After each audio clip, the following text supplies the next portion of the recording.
Shalom shalom. Bwana Yesu asifiwe.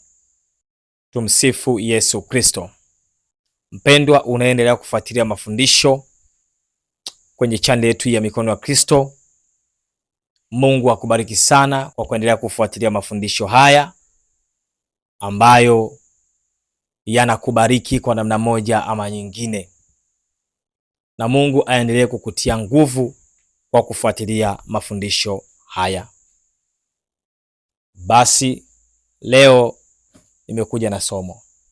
Na somo hili linasema ombea watoto wako ili Bwana apate kuwafundisha.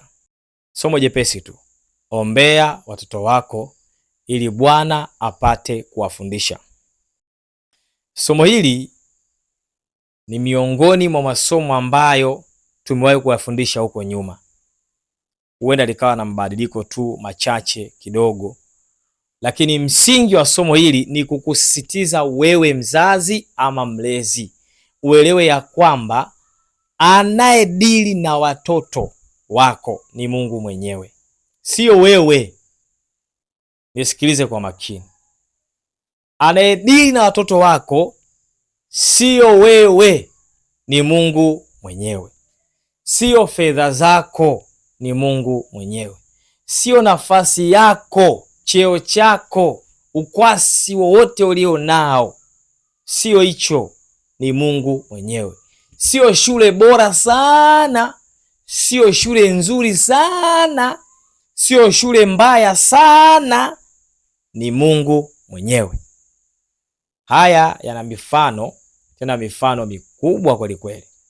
Tazama mtaani kwako, watafute watoto kadhaa unaowafahamu waliosoma shule za St. Kayumba ambao walifanikiwa na wako mbali kweli kweli kimaisha. Wapo mtaani kwako hapo au hawapo? Chunguza kuanzia leo. Watafute tu. Ikiwa wapo, utakubaliana na mimi kwamba anayedili na watoto wako sio wewe bali ni Mungu. Kama hao wamesoma St. Kayumba na wako mbali kweli kweli kimaisha. Ninasema wako mbali kimaisha, yani hawashikiki.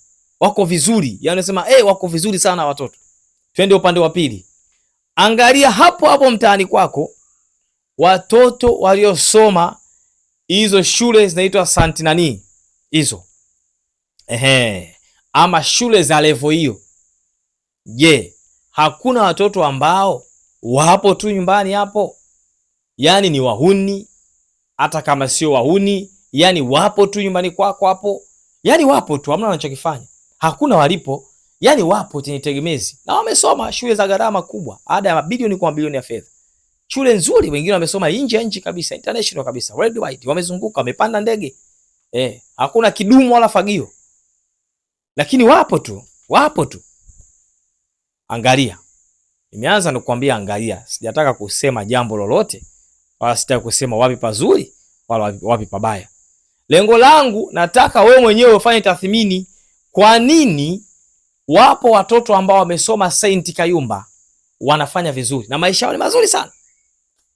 Alafu kwa nini wapo watoto ambao wamesoma hizo St. nani hizo ambazo ada yake unanunua gari kila mwaka, halafu wapo tu nyumbani?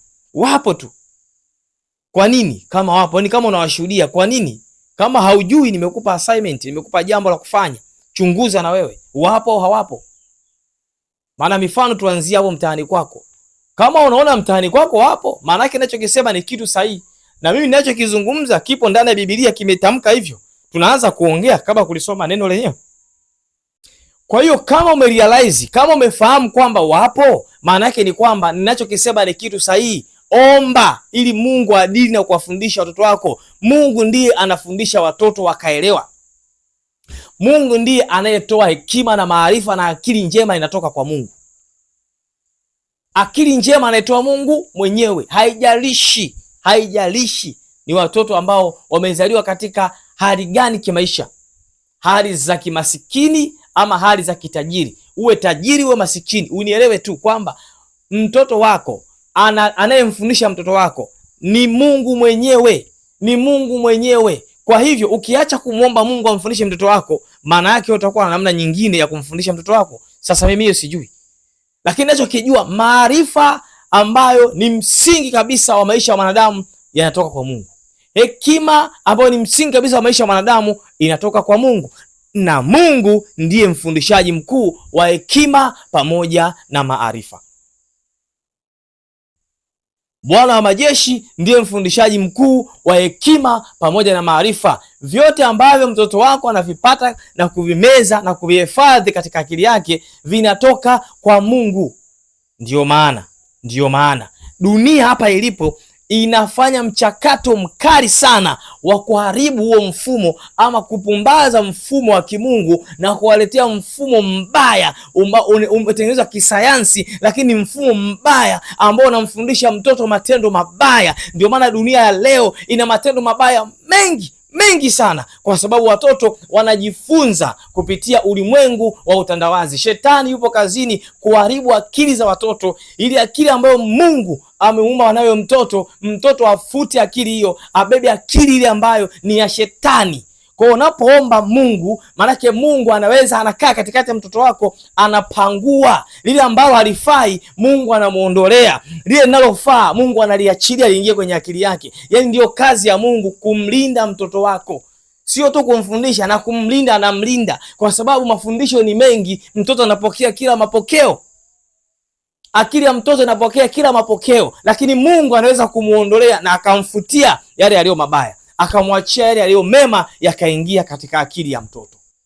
Sasa ukiwapeleka watoto katika akili unayojua wewe, wataishi hivyo, wataishi mazingira yaliyopo tu, watajifunza kulingana na kile ambacho wanakiona ama kinaonekana.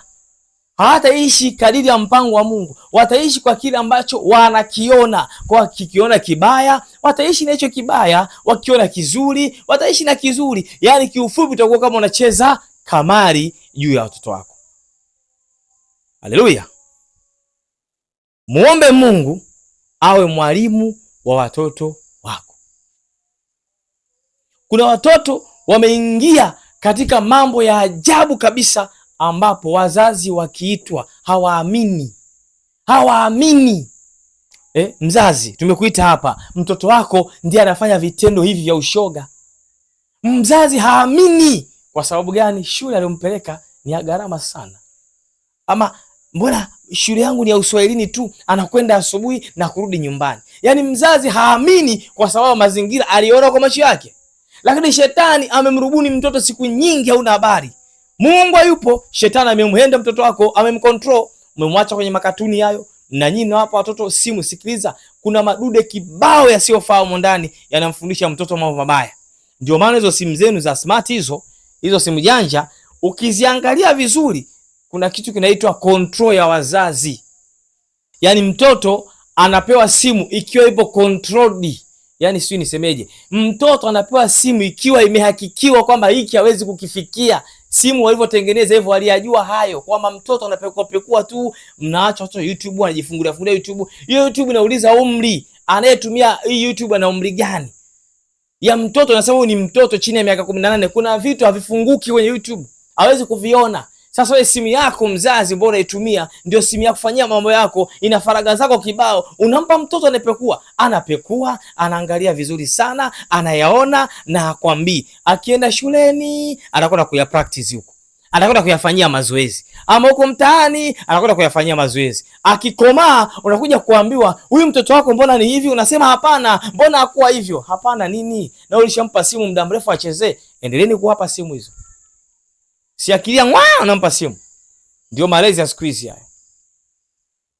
Lakini ukimwachia Mungu atakupa hekima. Mtoto anatakiwa kugusa kipi, kitu gani asiguse. Mtoto ni wa kulelewa. Mtoto sio kujiendesha mwenyewe. Mtoto analelewa. Sasa chagua, si kumlea, unamlea mtoto, si unamwangalia. Mimi sijui unamfanyaje mtoto wako. Lakini anayekwambia ukimwachia Mungu atakupa hekima na maarifa na njia za kumlea mtoto wako. Hauwezi kumlea mtoto utakavyo wewe akawa yuko salama. Haiwezekani. Lazima ujue misingi sahihi ya kumlea mtoto ambayo Mungu aliiandaa kwa ajili ya mtoto wako. Kila mtoto unayemuona Mungu aliweka misingi kwa ajili yake. Mungu aliweka neema fulani kwa ajili yake. Kwa hiyo neema hiyo inalelewa. Kama vile kipaji kinavyolelewa, maisha ya mtoto yanalelewa. Sio tu ukitoka asubuhi ukirudi jioni basi mtoto anafanya anayojua mwenyewe. No, hapana, sio hivyo. Sasa ukiwa mtu wa maombi, ukiwa mtu wa kumwomba Mungu, maana yake Mungu atapangua vile vyote ambavyo havistahili kumfikia mtoto wako. Wawe marafiki wabaya, yawe maneno mabaya, yawe maisha mabaya, hata kama kwenye mtaa wako hayo maneno yanatamkwa, Mungu atayapanchi. Mungu atayaondoa kwenye ubongo wa mtoto wako, hayatokaa, na Mungu atamsaidia mtoto wako, atayanasa yale ambayo Mungu ameyakusudia. Amen. Hebu nisome Isaya 54:13. Kama una Biblia yako fungua, kama hauna Biblia andika. Isaya 54, yani sura ya 54 aya ya 13, ama mlango wa 13. Baba niseme hivyo utaelewana. Nitasoma. Na watoto wako wote watafundishwa na Bwana, na amani ya watoto wako itakuwa nyingi. Nirudie. Na watoto wako wote watafundishwa na Bwana, na amani ya watoto wako itakuwa nyingi. Haya, neno ni hilo hapo. Watoto wako watafundishwa na Bwana. Sasa Bwana anapofundisha watoto wako, unategemea watoto watakuwa wa kawaida? Yaani Bwana wa majeshi anasema nitawafundisha, ama ninawafundisha, ama nipo na watoto wako, ama ninawaongoza, na amani yao itakuwa ni ya kujaa tele. Sasa unafikiri kwamba Bwana wa majeshi atawafundishaje watoto wako kama wewe hauna utaratibu wa kutaka Bwana awafundishe watoto wako? Kwa hivyo neno la Mungu li hai. Biblia ambayo ni neno la Mungu linakusaidia. Ndio maana tunashauri kila wakati, nunua Biblia. Ni kuanzia shilingi 30 na kaa na Biblia ndani. Yaani kuna watu haya mafundisho wanasikia tu kama kwenye mitandao tu, mtu kakata clip amepost ndio unasikia. Lakini kumbe neno la Mungu linaishi. Unahangaika na watoto maskini. Unahangaika na watoto wangu hawaelewi. Unahangaika watoto hawaelekei. Unahangaika watoto hawajui. Kumbe watoto hawa Bwana anasema nitawafundisha. Wewe unahangaika nao. Sasa wewe na Mungu, nani mwenye kuwajua watoto wako? Nani aliyewaumba? Nani anajua kilichomo ndani yao? Ni Mungu Bwana wa majeshi au wewe? Sasa kama ni Bwana wa majeshi, wewe unahangaika nini? Lipo somo ukilitafuta huko kwenye mitandao. Hapa sisi tumeshafundisha mikono ya Kristo. Kuna somo tumesema muombe Mungu akujulishe karama ya mtoto wako.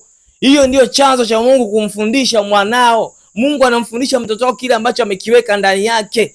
Mungu ameweka mtoto wako aje kuwa mwalimu wa walimu, mkufunzi bora. Wewe unampeleka nini kwenye kucheza mpira? Sasa Mungu atamfundishaje? Hata ukujua kitu ambacho Mungu ameweka kwa mtoto wako. Mungu anasema atawafundisha ili wafike mbali. Uweze kufika mbali kama vile unaenda katika kombi sio ya kwako. Umesoma shule ya sekondari, umechagua mitaala yako, umechagua njia ya kwenda nayo, combination unaenda kombi gani? Umechagua kombi ya kwenda nayo. Alafu fike mbele ubadilishe kombi, wewe utaendaje sasa? Hauwezi kwenda kwa sababu msingi uliotoka nao sio msingi unaendelea nao. Lazima utembee na ule msingi ambao ulianza nao. Ndio maana halisi ya msingi. Msingi ni nini? Kile chanzo. Hebu tuseme hivi. Unajenga nyumba ya kawaida ya chini. Msingi maana yake umejenga msingi wa level ambayo nyumba yangu itakuwa ni ya chini, yani ni ya kawaida, sio ndogo kwa maana ya chini dhaifu. Nyumba ya chini na maanisha sio ghorofa. Alafu umefika kwenye kupaua unasema hapana, nataka kujenga ghorofa. Jenga. Uone kama uanguki nalo hilo. Sasa changamoto hii ndio wana watu wengi. Mtoto huyu wewe msingi wake haujui. Mungu ameweka nini ndani yake hujui. Wewe unampeleka tu kama gari bovu. Ama watoto wenyewe siku hiyo wanajipeleka wenyewe tu. Mimi nataka kwenda huko, nataka kwenda huko, kumbe msingi alionao haujui. Kwa unapoombea watoto, unaweza kupata neema hiyo. Mungu akukwambia huyo nimemuita kuwa mchungaji. Usimpeleke kwingine. Huyo nimemuita kuwa injinia. Usimpeleke kwingine. Kwa unapoomba kwa habari ya Mungu awatengeneze watoto wako, atawashape yeye mwenyewe kwa sababu yeye ndiye aliyewaita katika ulimwengu huu. Aliwajua kabla ya kuzaliwa kwao. Hivyo anawatuma akiwa anawajua. Mungu anatutuma akiwa anatujua. Mimi nimetumwa nikiwa Mungu ananijua, ingawaje mwanzoni sikujijua. Ingawaje tangu kuzaliwa kwangu mimi nilitabiriwa kuwa hiki ninachokifanya, ila nilikimbia hapo katikati. Baadaye Mungu akasema njoo huku, sikuita huko. Hiyo ni neema. Usitegemee neema atapata kila mtu. Mungu anaita watu kadiri alipowataka waende. Kwa unapoombea watoto wako, Mungu awafundishe, atawafundisha kile ambacho Mungu amepanda. Ukipanda mahindi yana mbolea yake, yana namna yake ya kupalilia, yana msimu wake, yana uvunaji wake. Huwezi kuvuna mahindi sawa sawa na ngano. Haleluya. Sasa Mungu amepanda ngano katika mtoto wako, unataka kwenda kuvuna mahindi wapi na wapi? Mungu amepanda ufuta kwa watoto wako, unataka kwenda kuvuna karanga wapi na wapi? Ufuta una sheria zake, ndio. Karanga zina sheria zake. Sasa wewe unataka kwenda kuvuna kitu ambacho Mungu hakupanda. Ndio maana watoto wengi wanaingia kwenye changamoto za maisha. Kwa nini? Hatuombei watoto ili Mungu awafundishe. Anapowafundisha anawaongoza katika njia iliyo sahihi. Vile vile anawalinda, atawaprotect, kwa sababu Mungu analinda kile ambacho amekiweka kwa mtoto wako. Alichokiweka kwa mtoto wako hujakiweka wewe, kakiweka Mungu. Wala usijisifie. Mtoto wangu ana akili kweli. Sio akili yake. Mungu amempa hiyo akili na ina kazi yake. Usimpotoshe mtoto, kwa sababu Bwana ndio afundishaye. Hakuna atakayepokonya elimu yao. Elimu zinapokonywa. Watu walikuwa na akili, na mwanangu alikuwa na akili, ghafla amekuwa mtu wa katikati, ghafla ameenda kuwa mtu wa mwisho. Hilo sio jambo la kawaida. Maana yake kuna jambo la kichawi, la kishirikina, la nguvu za giza limefanyika. Wameteka ufahamu wa watoto wako. Wao anacheza sana. Wewe sema anacheza sana. Wenzako wanaunguruma huko na akili ya mtoto wako. Nini haukujua? Kama watu wamechukua kitu wameondoka. Kwa hiyo ukiombea, Mungu ndiye atawafundisha, na hakuna mtu yeyote ambaye atachukua akili ya mtoto wako. Amen. Ninakushukuru kwa kuendelea kufuatilia mafundisho yetu, na Mungu aendelee kukutia nguvu. Uendelee kufuatilia mafundisho katika channel ya Mikono ya Kristo. Endelea kushare mafundisho haya kwa wengine ambao pia wangependa kusikia mafundisho haya, pengine hawayajui yanapatikana wapi. Wewe ambaye kuna mahali umebarikiwa, mrushie na mwenzio. Usiwe mchoyo, usiwe mnyimi. Rusha kwenye group lenu la familia, rusha huko. Pengine kuna watu wanahitaji kupona kupitia mafundisho haya. Una swali, una jambo unataka kuelewa, namba za simu hizo hapo. Tupigie tuwasiliane na mambo yatakwenda kadiri vile Roho Mtakatifu atakavyotaka yaende. Na sisi tunaamini kwamba Mungu atakutetea, na Mungu atakupigania, na Mungu atakushindia hiyo vita. Endelea pia kufuatilia mafundisho yetu kwenye mitandao ya kijamii, Instagram, Facebook pamoja na TikTok. Ulikuwa na mimi mtumishi wa Mungu Norbert Simon Mpunga. Hadi wakati mwingine. Bye bye.